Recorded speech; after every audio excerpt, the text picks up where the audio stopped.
Hello, everybody. This is Michael McDermott.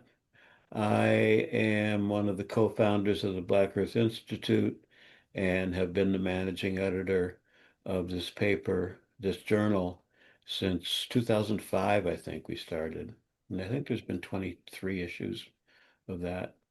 And I was joking before about the numbers, but we get, usually between 7 and 10,000 views per issue, and probably more that's not counted by uh, the Google Google Docs. I still don't have faith in them. But we've been really fortunate to have the journal uh, be part of the Black Earth Institute. We had chosen fellows. I'm 80 now, so we're kind of dialing back. At least I am. And we had the fellows editing. It was one of their responsibilities.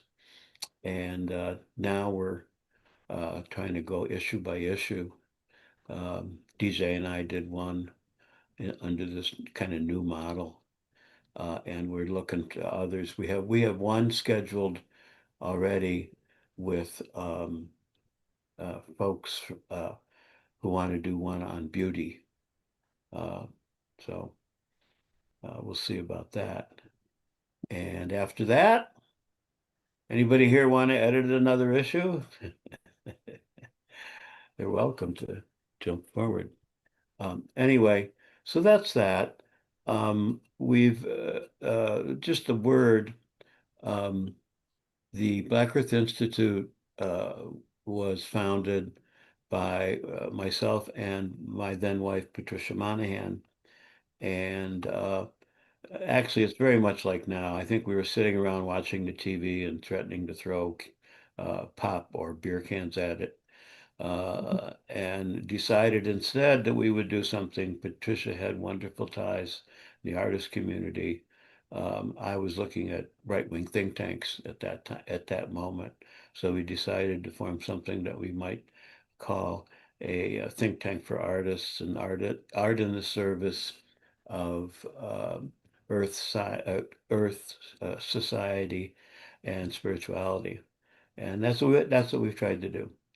And I think I'm just enormously grateful to what we've been able to publish. Well-known people, young people, not so well known. We won. We won. We didn't win it. Somebody won a Pushcart prize, won, and just as a nomination for the year. So that's pretty much what I've got to say. And I think that DJ and Maddie are gonna do next. Yes? Thanks, Michael. Yeah, Okay. I'm was one of the co-editors for the oh, whoops, I'm sorry, Maddie. You go first. You go ahead. Oh, okay. Uh yeah, I was one of the co-editors for the On Freedom issue.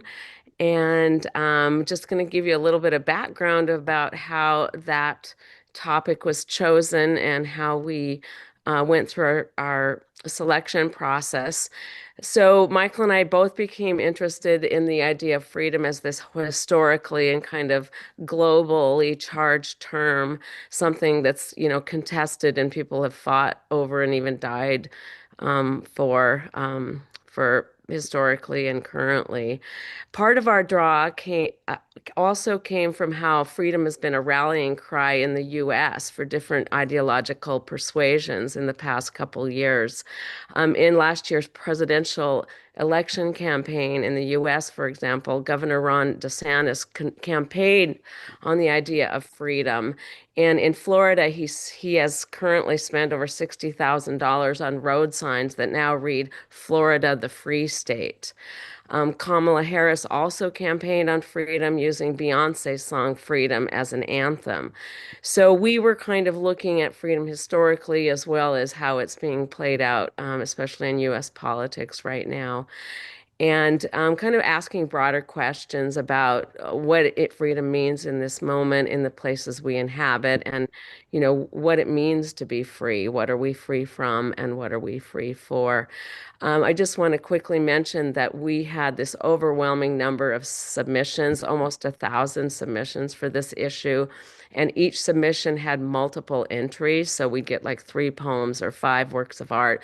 So it really was closer to like 2,500 entries. And we just were really grateful and amazed at the quality and number of submissions.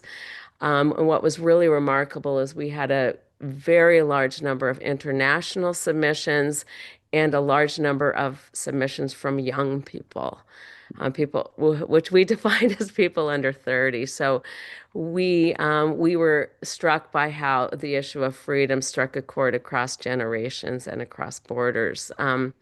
So we're really excited for the artists and writers that you'll hear from tonight from our issue. And we're so grateful that they've given voice to this concept of freedom. And I'm going to hand it over to Maddie now for him to talk about his issue. Thank you, DJ. I'm also so happy to know that I am no longer young and have not been young for a very long time based on these parameters. My name is Maddie Lane Glasgow, and I was one of the assistant editors for Carefull and Carefull Collaboration, along with Kate Sutter, who is here. And I wanted to kind of start with boundless gratitude for our issue editors, Maria Hamilton Abagunde and Mita Mahato, for their thoughtful and intentional vision for what this issue could be. They kind of had a dream and followed through on this idea of work and processes that model how we as a community of artists might enfold care and collaboration as a practice. And that really drove through even their own practice as we put the issue together. It was very much like a mentorship that Kate and I learned quite a bit through them. And we coalesced around like 5 questions based upon a lot of the work that we were privileged enough to spend time with. How do Carefull and Carefull collaborations move us toward each other? How do our movements create resonances between us? What grounds us as we root ourselves in motion? How do we open to multiple possibilities of being alive across time? And how do different spaces guide how we collaborate and care? So it was truly a pleasure and privilege to learn from my editors, but also to grow through the fine work that we got to spend time with, exemplified by our Pushcart nominees tonight, Erica, Jeremy, and Joan, and Zorian. And I do think given the systems that have long been in place to divide us, and this act of creating together is one of the many practices we can rely on as a form of resistance as we face these campaigns aimed at disconnection and dehumanization. So I really value those who will be sharing their work with us tonight and everyone who contributed to On Freedom and Carefull collaboration for really committing to that work. And I believe that leads us to our first reader tonight, if I am correct, which is Erica M. Breen, and I'll read a brief introduction for Erica. Erica M. Breen grew up on a draft horse-powered farm in Brattleboro, Vermont. She lives on a mountainside homestead and works for a local volunteer hospice when not writing, gardening, or stacking firewood. Her poems have been published in Connecticut River Review and the Purian. So please welcome Erica Breen. Thank you so much, Maddie and Michael and everyone. It's an honor to be here. I'd like to introduce the work that I'm going to read.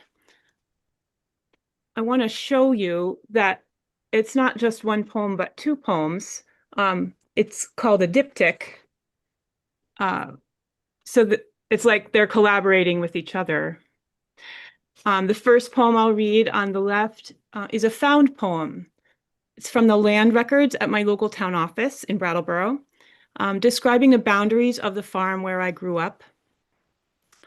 And the woman named at the end of the poem, Ira Blodgett Tate, was the owner of the farm in 1948, which is the date of the property deed that the poem is taken from. And then the second poem on the right, as you look at it, is reflecting or collaborating reflecting on the language and belief system posited by the first poem. And it's offering an alternate understanding of what comprises a farm. It names Claude Tate, and he was Ira's son, and he was the farmer when my family moved there in 1978. He donated the farm to a local land trust to ensure that it would stay in agriculture. So if you're curious about this project, the May 2025 edition of About Place Journal has a longer description and some more poems. I stand in the place. 1948, quit claim deed. Bounded on the south by the old county road, or Upper Dummerston Road, so called, leading from Brattleboro to Newfane. Westerly by land of Hubert Moore, and land of Walter J. Barber, and land of the Brattleboro Retreat. Northerly by and along the River Road, so called, leading from Brattleboro to Newfane, to a point where the fence corners. Thence westerly on land of Glen R. Grout to a pine stump, as the fence now runs. Thence southerly to a pine tree, with gate hung to a tree on land of said grout, as the fence now runs. Thence southwesterly on land of said grout, to land now owned by Mrs. F. A. Phelps, where the fence corners, as the fence now runs. Thence westerly on land of said Phelps, to a corner in the fence, as the fence now runs. And thence southerly on land of said Phelps, to the old county highway, or Dummerston Road, above mentioned, as the fence now runs. And from thence to the point of beginning. Containing by estimation 52 acres, be the same more or less, with buildings thereon, including the water rights connected with, and being the same premise this day conveyed to me by said Ira Blodgett Tate.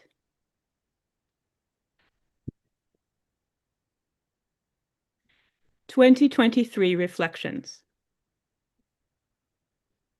I remember a sand pit, like a beach, a few tufts of coarse grasses straggling here and there. Grass grows up to my armpits now, so thick it chokes my steps. The barn overflows with hay. By the end of his life, Claude reached beyond parsing. His farm had paid dearly for his education. This he learned. He gave the land. Before the fence, the chickadees flitted, hemlocks along the stream, splashing down the ledgy ravine in joyful rush. Oaks thrust their taproots deep. Water seeped through soil. Ants built empires. Moss crept along banks. The fence runs over what came before, source that knits land together, mycelium stitching life to life. This land's health burrows with the grubs in the soil, dwells underground. A web of creatures it hosts and spreads. The fox who hunts here, neighbors' footsteps, all contributions bank abundance. Provenance from the dream of beginning. This land grows a rare devotion. Ravens nest in the pines. Mushrooms slow. By the stream, a farmer drives by, speaks to the team who haul a load of squash from the field. The lumpy pile, shades of orange and earth. Soft sound of hooves on the dirt road.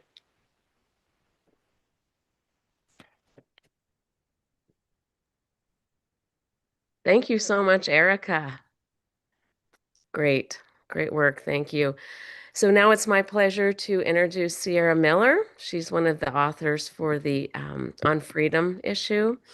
And I'll just read a few words about her and then turn it over to Sierra. So Sierra Miller holds an MFA and MA in poetry and African Diaspora Studies from Indiana University. She has published poems and academic essays in The Whiskey of Our Discontent, Breakbeat Poets, Black Girl Magic, Mosaic, Fjords Review, African American Review, Callaloo, Muzzle, Alice Walker Critical Insights, Chorus, and many more. She currently lives in Chicago, where she serves as writing professor at DePaul University. She's an African American Studies professor at Kennedy King College and the CEO of Miller's Learning Center, a test prep and career support company. Thanks, Sierra. Thank you. And thank you all for joining me tonight. This is actually an excerpt of an essay. It says chapter 1, but it's an excerpt of a chapter. And I'm just going to jump in and start reading. Chapter 1. No one gives a fuck about the poor. Just make sure that whatever you do, you come out of there not saying your name is Kimberly. Those are the words that lingered in my head after I arrived in New York for the first time, prepared to embark on my journey to Sarah Lawrence College. I had gotten lost in Harlem at around 125th Street and bumped into a guy named Clyde who told me I was a down sister. He didn't understand what a person as unapologetically Black as me would be doing going to Sarah Lawrence, the most expensive college in the nation, at least at that time, in upstate New York. Clyde saw me as fitting better at an HBCU. As a first-generation college student, the cultural significance of HBCUs and sororities was not emphasized in my home. Consequently, I sought out opportunities where I thought power resided. New York, among whites, at a college renowned for its rigorous writing program. I know my statement might sound self-hating, but let's be clear. My name is Sierra Miller, nothing close to Kimberly, and I'm from the west side of Chicago. I grew up not too far from Rockwell Projects. Within my lifetime, I have come to understand what it means to crave Black camaraderie, especially when starved of it in predominantly white spaces. I also grew up questing to escape my Black community. My narrative may not be the same as that of other West Siders who grew to appreciate their community and family within it. My experience growing up on the West Side was filled with the humiliation of undisguised poverty. My mother wasn't one of those moms who bought me Jordans or name brand anything when we lived in the ghetto. She was very old fashioned. She believed $1 was a lot of money, so don't even ask her for that. I will never forget shaking to my knees when I asked her for 10 cents. I wanted to be strategic in my request so that it wouldn't appear as though I was asking for too much. Crackheads and the mentally ill were rampant in my community. They comprised the community. Common neighborhood talks regarded fighting.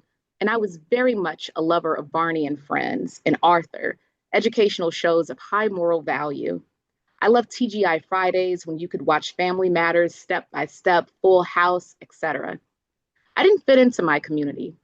And if my mother had any sense or expectation of placing her children in schools that fit their spirits, she would have known to take me out. But she didn't think that far into possibilities. As a family in poverty, she could only afford free education at the school across the street from our Section 8 apartment. I struggled through my last 4 years of elementary and middle school at Calhoun North Elementary, which has been shut down for nearly 15 years with no repurposing. Thanks, Rahm Emanuel, who graduated from Sarah Lawrence. If I've learned anything, it's that the dominant culture's ethos trickles down to marginalized communities for sure. If the US is one colonial power, then some ghettos further perpetuate these control measures by asserting their standards for behavior. At Calhoun, there was a such thing as being too light in complexion. Many of my friends who are lighter than me or biracial tell me that I look like a normal Black girl. And that's always my major signal that they did not grow up around mainly Black people. No offense, y'all still Black. But Black people who are identifiably Black and socialize with Black folks are often hyper aware of skin complexion and hair texture. We don't need a printout of skin colors to recognize a difference between what we term brown skin and light skin. And I remember being referred to as the color of piss as a child. On my first day at my elementary school, I saw a girl in an ambulance truck who had been stabbed in the eye with a pencil. Some of my classmates wanted to choke me out just because I spoke proper English and gained the adoration of teachers for raising my hand.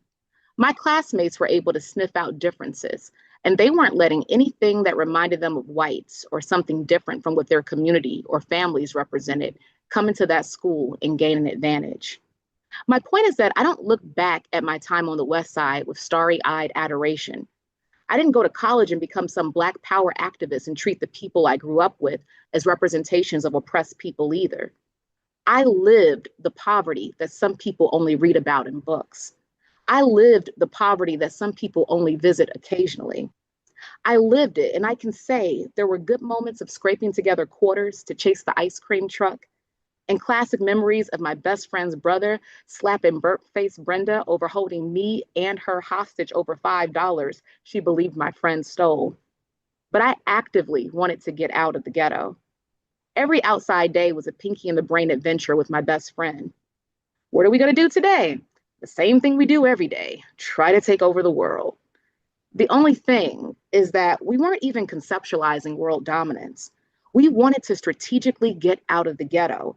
We even wrote letters to Oprah and Jenny Jones to get school uniforms because our situation was so dire.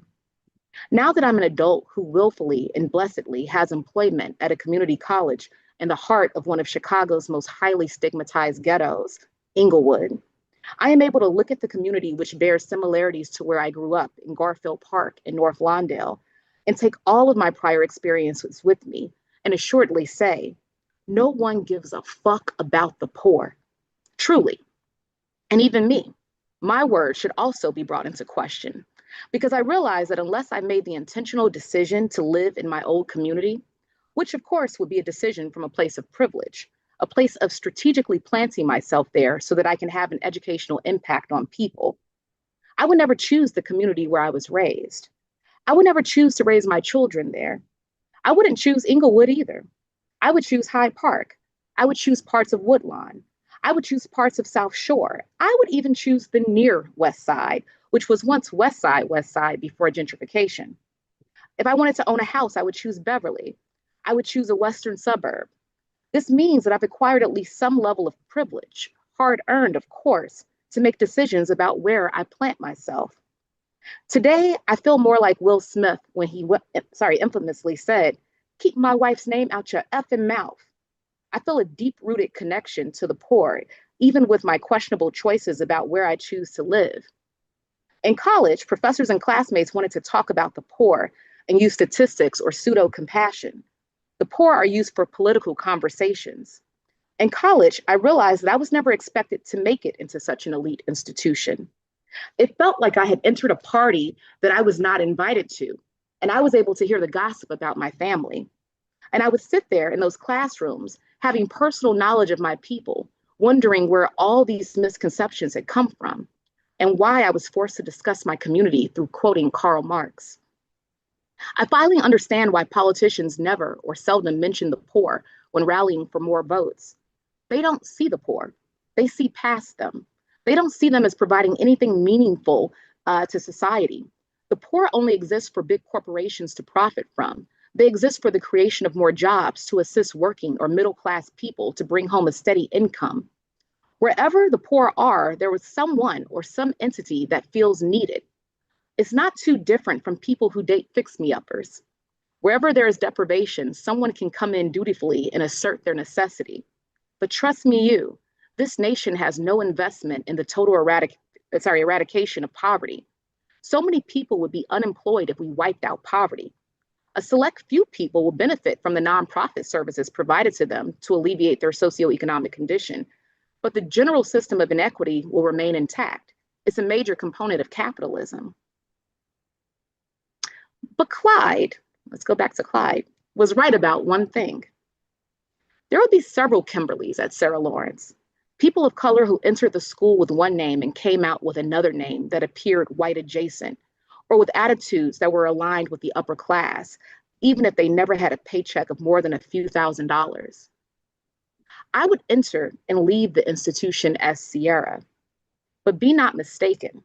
I could never unsee how much the white elite do not see the poor, do not see my family, and do not see me. They only tolerated me as their charity subject.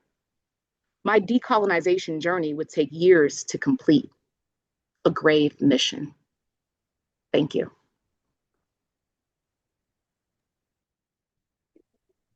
Thank you for that, Sierra. That's beautiful. And it is my pleasure to introduce our next two readers from Carefull Collaboration, Jeremy Jacob Peretz and Joan Cambridge Mayfield. I'm going to read a brief introduction for each of them before I turn it over.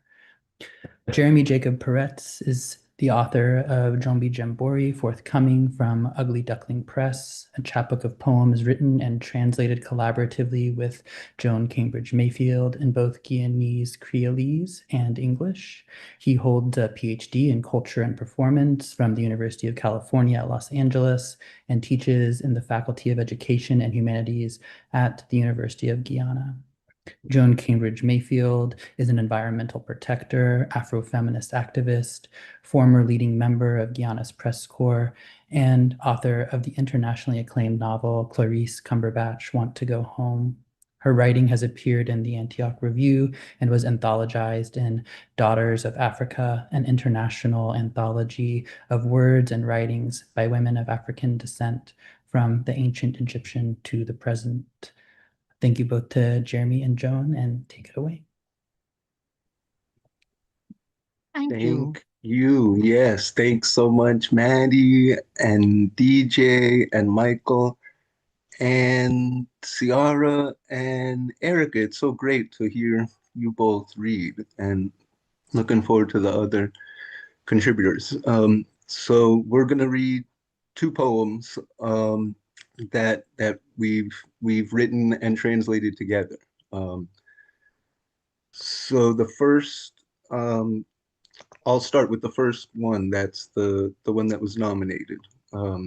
It's titled AI, and the title, I'll just say real quick that the poem you'll hear, AI, referring both to artificial intelligence as well as to in Guyana's Creole language, like Maddie was just explaining, that Joan and I write and translate in, that AI is also how you would write I, like the personal pronoun, right? So anytime I write Jumbi with my phone, it turns Jumbo, Mumbo, Jumbo, Simmy, Dimmy, mix up, like we teacher call Shaka, Shaka, English. Dion said, the man, white cap, black cap, in language we don't even know. Someone is taking Joan's memory, stealing, thieving, lifting, and she can't, so we can't, no one, refer to oneself anymore. Our I and I and I and I and I, we, Creolese, is missing.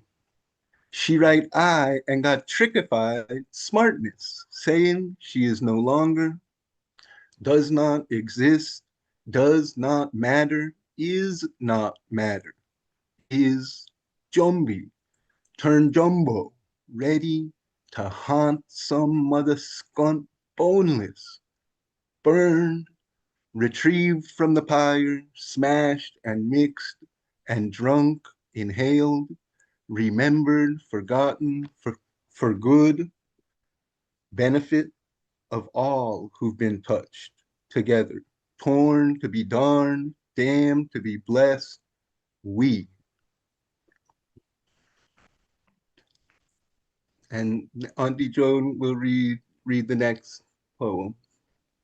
Yeah, this one is called Jumbi Song. It's I pity you couldn't be following along in the English, but this is in Guyanese Creole, and it's only recently had a writing system introduced at the cultural unit of the University of Guyana. And that's a course Jeremy and I took together. And it's the basis of our collaboration to get to, kind of get people to be more interested in our own language because language is power. Now, this is it. Somebody say them this Jumbi words. Somebody long ago. Some people still a say them this Jumbi word. What Jumbi loaned it here. Some pickney still to this day I say them this Jumbi word. Them a get them out liberty and catching lick like peas. Hush up your mouth. Talk English. Forgive me, I transition between the pages, and since I'm not technologically efficient, I pause a bit. Somebody say, them this Jumbi word is not phobia talk. Do for do. Walk for catch or bind you, chase you, free up, slip out, or just stop you. Chanting from some long time book that gone mystic. You know, got no writing in them. It's like the ink wash away in the blacker tipsy dance and chops. Them this Jumbi word. Forgive me, I'm transitioning. Them this Jumbi word is song from drum skin, wood, and flute of brass and bone. Easy Jumbi word, a full up them road and yard, and them house with young old people them. Schoolhouse, make for Jumbi word. So them teachers could talk. Somebody say that burial ground is where Jumbi word does live. And them green tomb them does grow Jumbi locks like dreads. Some Jumbi word is them fine spot a shine on the back of some long time insect what don't fly, what does fly. Some people does sing Jumbi word like bird, but food, nor net, nor brick can't catch. Some Jumbi words stayed just so, like Jumbi self a thief and hold on on body with tongue and ease. Jumbi say, somebody say, them Jumbi word could give full mouth in a dream or the future that don't make no sense. And Jumbi word don't come from people, one. Somebody said them hear one lizard on the wall in conversation with the moon. All them words so does come out easy for overstand. Somebody, please, say them jumbie word for call them jumbie come.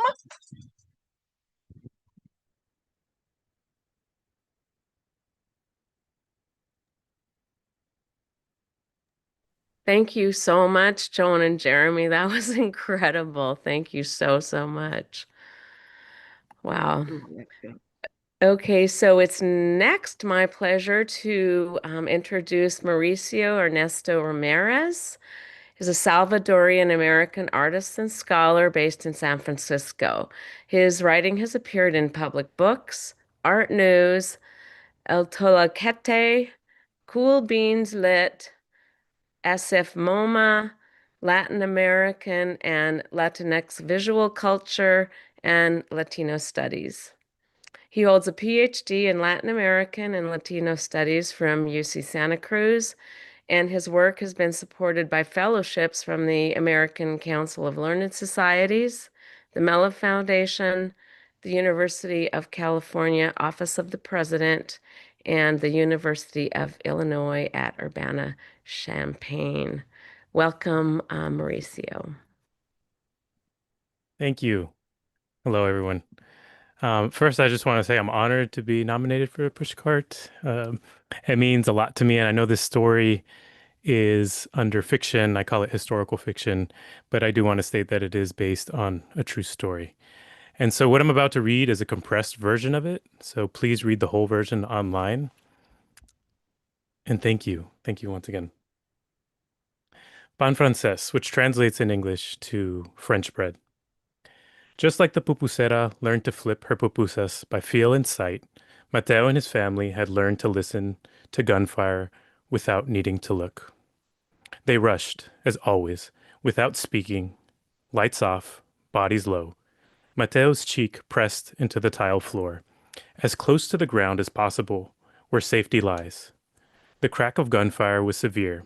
It was just past 10 when the night broke open. Seconds of gunshots turned into 1 minute of dread. The shouts rang unusually long and didn't let up, as if the rifles were possessed by a fury all of their own.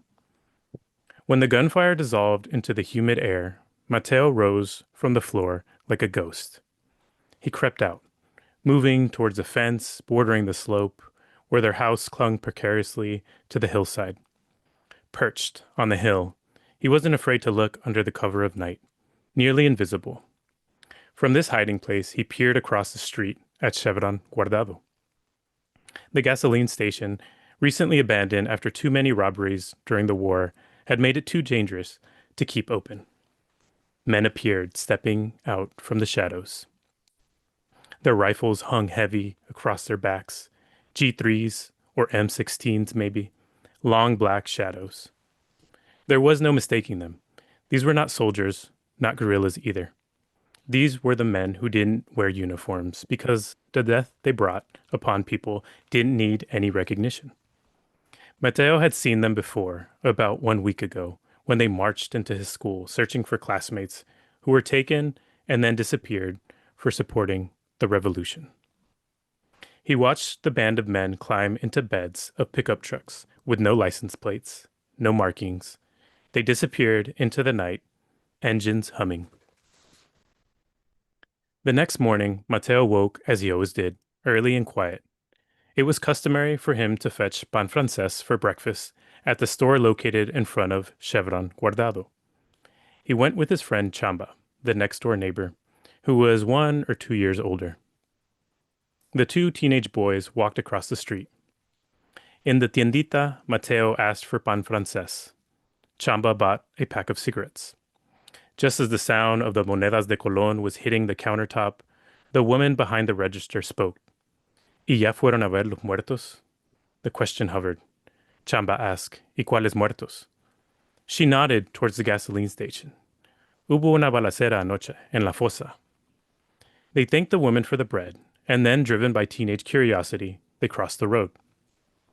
They inched closer to the pit. They peered into the pit and saw about a dozen bodies lying dead, heads completely shaven, with no hair. Teenage boys, about 14 years old or so, faces gone, unrecognizable, limbs twisted, bent in directions the body was never meant to move. Blood pooled and soaked into sections of the concrete like ink into paper, along scattered bullets and discarded shells. At the pit's edge, beneath the shade of the canopy, their eyes widened in horror. They looked up and saw flesh clinging to the top of the canopy, bits of bone with dried blood embedded on the metal ceiling. No one else was there, just the two of them, the dead and the soundless morning. One night, oh no, only then did the night before begin to make sense. The men draped in bandoliers, driving away in unmarked trucks, it had been the death squads. They executed teenagers and young adults in the mechanic's pit under the cover of darkness. They left the scene now knowing what rifle bullets do to human bodies. Neither of them could speak. What could they say? How can you talk about the horror of seeing teenagers, your age or younger, dead inside the mechanic's pit? Fast forward, within 30 minutes, word spread quickly around town, and Mateo observed a mob of people gathering around the gasoline station. It became a spectacle. Within the hour, family members, mothers, and grandparents came to the pit, all hoping to identify their recently lost ones, those eternally disappeared during the war. The death squads left the dead bodies in public for all to see, a purposeful tactic with a message. Silence yourselves, or you too will be silenced. Weeks later, Mateo knew he had to flee El Salvador. The sight of those nearly headless bodies in a pit haunted him. He could be next. What if the death squad stormed his high school again? What if they mistook him for a revolutionary? There was a way out. Mateo knew people were fleeing the country, many heading north to the United States. His Aunt Sophia, who had migrated to San Francisco in the 1960s, and was their only family contact abroad. Understanding the danger Mateo faced, she agreed to help. She offered to bring him to San Francisco and promised him a starting job as a dishwasher at one of her Mexican restaurants to help him get on his feet. Fast forward, Sophia had recently found him a place to stay in the Mission District in San Francisco, in a rented room off Valencia Street, not far from an alley and a bar that stayed noisy most nights. On his first night in the Valencia Street apartment, he was finally settling in, on the verge of proper rest for the first time in what felt like years. As his thoughts began to blur into dreamlike fragments, teetering on the edge of sleep, a sudden bang. A single gunshot cut through the foggy air, yanking him back into the present moment. Without thinking, he dropped to the ground. His body knew what to do before his mind could catch up. Flat to the floor, arms splayed wide, cheek pressed against the ground. But this ground was soft, not tile, not concrete. A thick, soft carpet muffled his impact to the floor. Below it, old wooden floorboards creaked faintly under the weight of his body. The room was dark and quiet again. No one screamed. No one fled. No one came for him. He breathed once, twice. Then, in a whisper to no one but himself, he said, "Chi, ¿y esto qué es?" Half in disbelief, half in awe, touching the soft carpet with his fingertips. It was then he understood this was not war. This was not home, not the terror-riddled nights in El Salvador, where bombs go off at any moment of the day. This was San Francisco. The gunshot outside was not a military ambush or the death squads. Probably just a warning shot. Maybe a fight between cholos or drunk men spilling out from the bar. But it wasn't war. Still lying on the plush rug, his heart beginning to slow, he felt the strange softness beneath him. He let the rug soak up the sudden streams of tears that slipped from his eyes and ran down his cheeks. He didn't have the words to articulate this feeling of survivor's guilt. He thought of his mother, Mercedes, and the younger siblings he left behind. Everything he had ever known was still in El Salvador. And there, face down on the carpet of an old Victorian apartment building that had somehow survived the 1906 earthquake, he realized something. He had entered a new world. Thank you.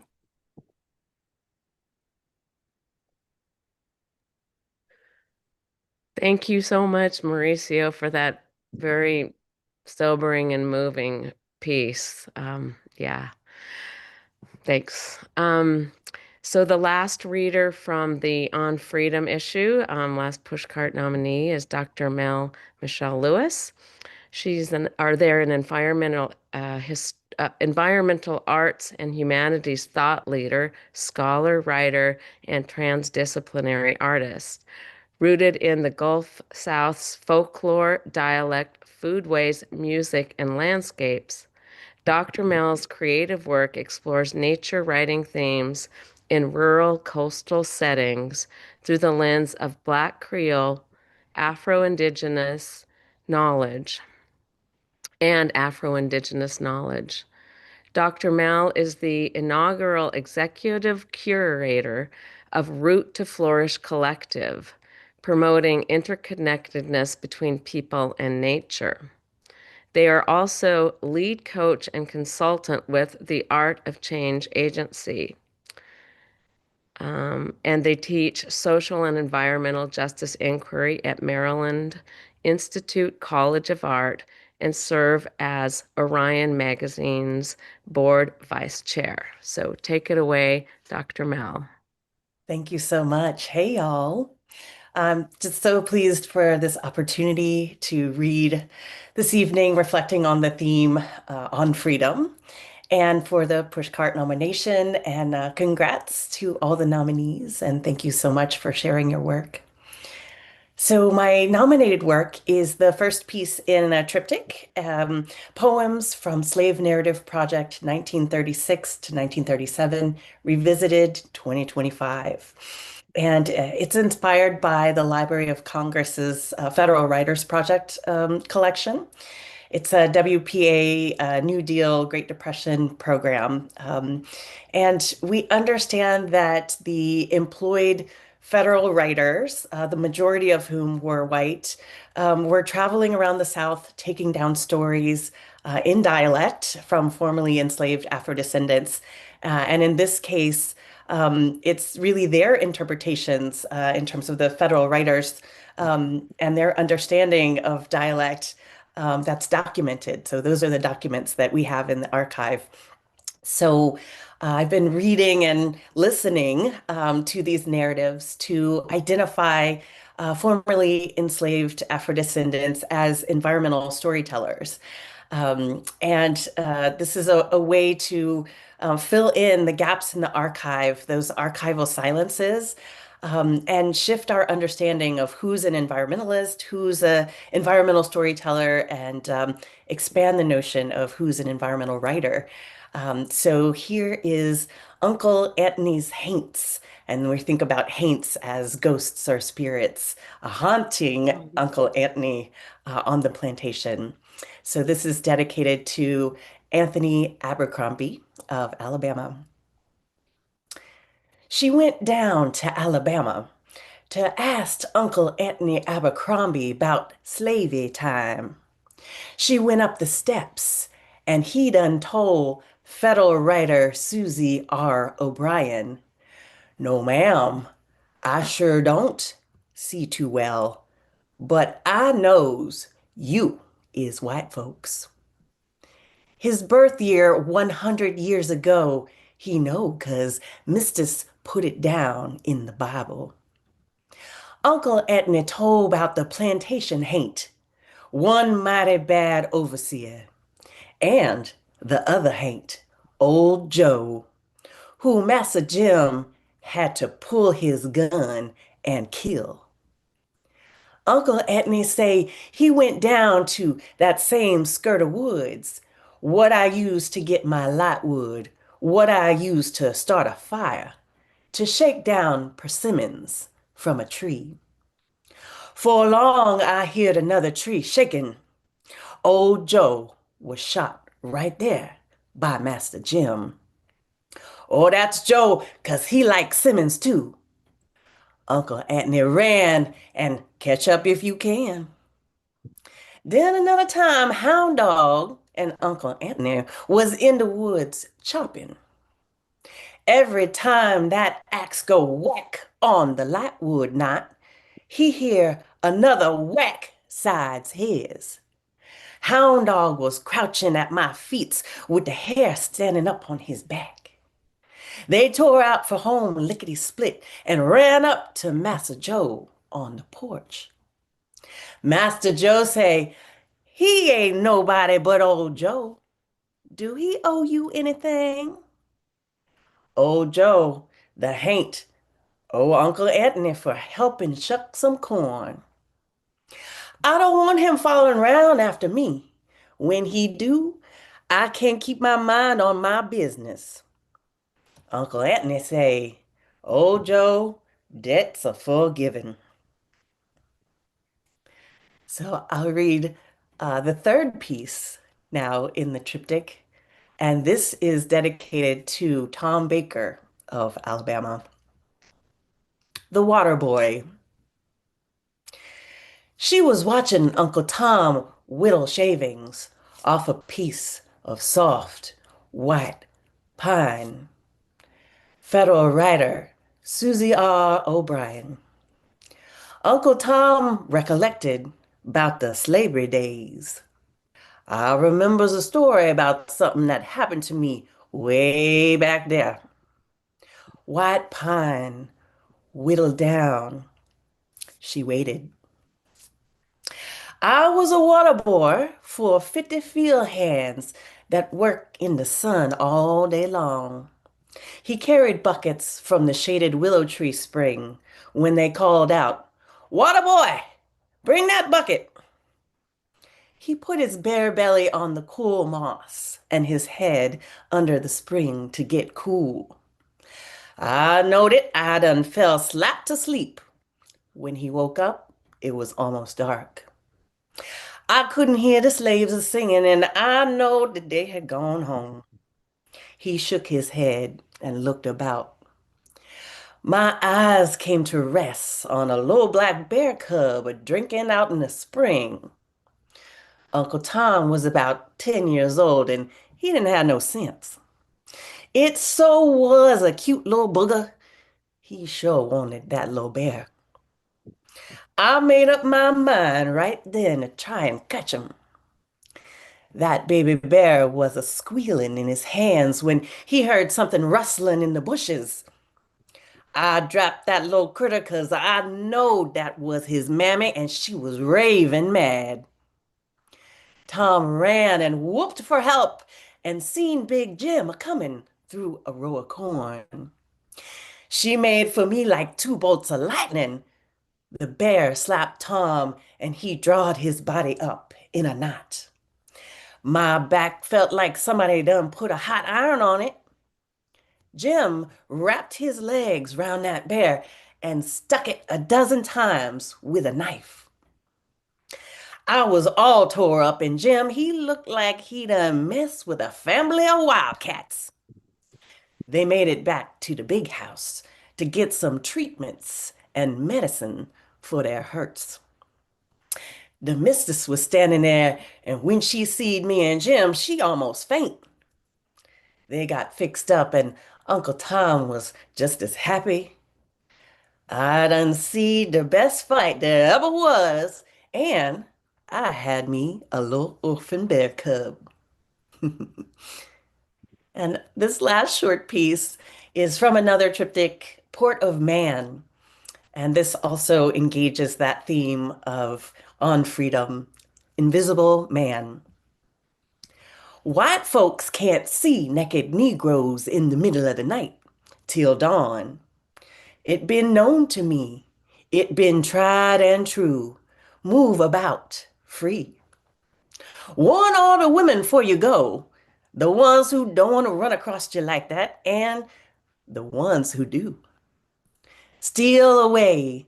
I ain't got long to stay here. Deep River, my home is over Jordan. Skulk among the ships, a round body barrel, a tall body mast, crouching among the cargo, a brown burlap belly sack, a coal stack black back. Play the shroud's harp, draw the bowsprit mark, stow away just as you came, as the day you was born, Buck. Thank you. Thank you so much, Dr. Mel. It was a fabulous reading. You had me at the bear story. I mean, I don't know why I have to follow this. They know I'm obsessed with bears, but also just such critical interventions in the archive. Thank you for sharing that work with us. And I believe it is my pleasure to introduce our final reader of the evening, Zorian Chakraborty. He is a graduate of the Bush School, where he wrote Chai is Resilience for his ecological literature class. And I would just like to share a brief quote about the piece from their process note. Making chai, like writing this piece, required paying close attention. It meant acknowledging the hands and histories involved and recognizing that something as simple as a morning ritual is built on relationships between people, land, and culture. That awareness shaped my writing, asking me to slow down and listen to the stories within each step.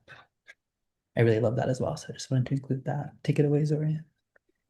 Yes, my apologies, everybody. My power is out where I am. I'm currently using a flashlight to keep the light on my face.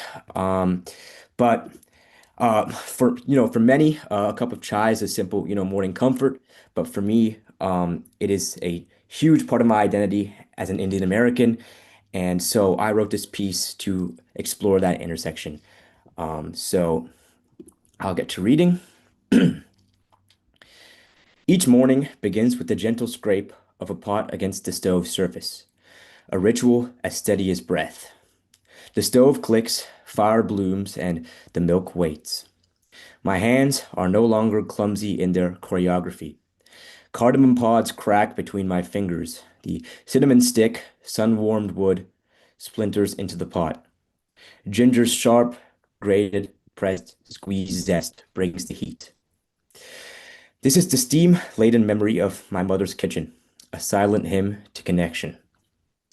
Chai belongs to the soil and sun, the hands that pluck tea leaves as tender as eyelids.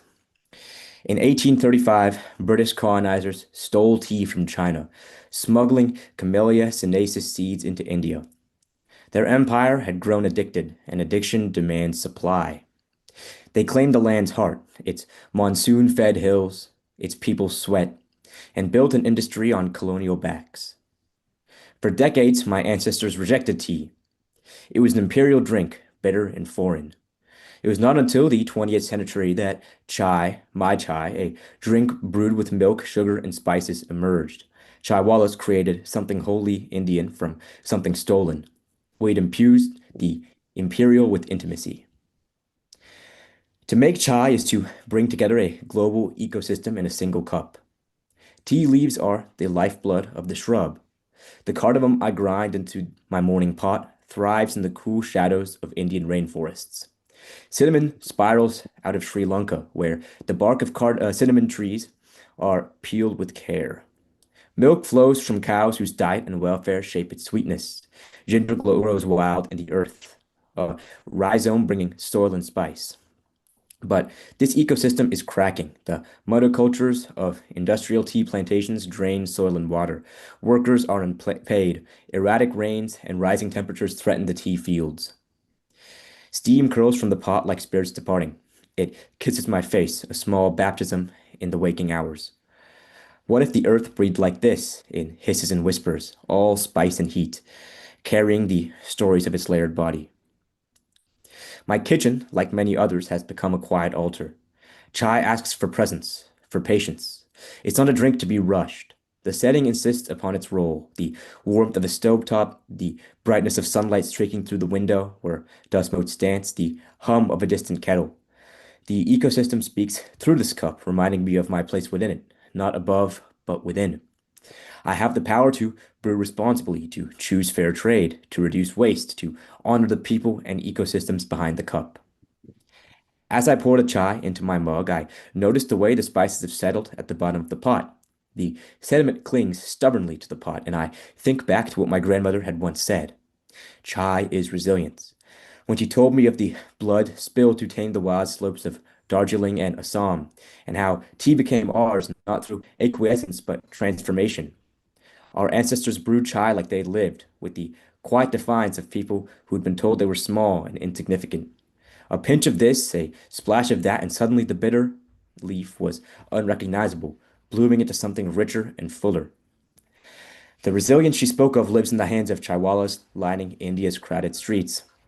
It lives in the farmers who coax life from soil that colonialism bled dry. It lives in the countless kitchens where steam rises and histories linger, carried forward with each cup. Outside, the rain begins, soft at first, then insistent, drumming against the roof. Rain, too, is resilient, though it is growing less predictable. Monsoon patterns that once came like clockwork are now erratic, lashing tea plantations one year, abandoning the next. In Assam, where tea fields stretch like green carpets over the hills, flooding has become more frequent, choking roots with silt. Farmers speak of the changing winds, of soil that no longer holds the same promise. They're stewards of the land, but climate speaks a new language now. Chai is never just tea. It is soil and sweat, the struggle for land and dignity, the collision of cultures. It is the warmth of hospitality and the sharp edge of survival. It is mine, yet not mine alone. Tomorrow, the pot will scrape against the stove again, the fire will bloom, and the milk will wait. Chai will teach me, as it always does, that resilience is not passive. Each cup is a conversation, and I'm still learning how to listen. Thank you. And as you've noticed, my power has come back.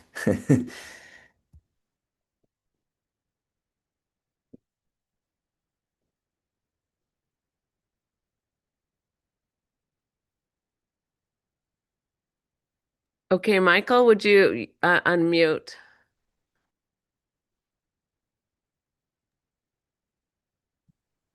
Well,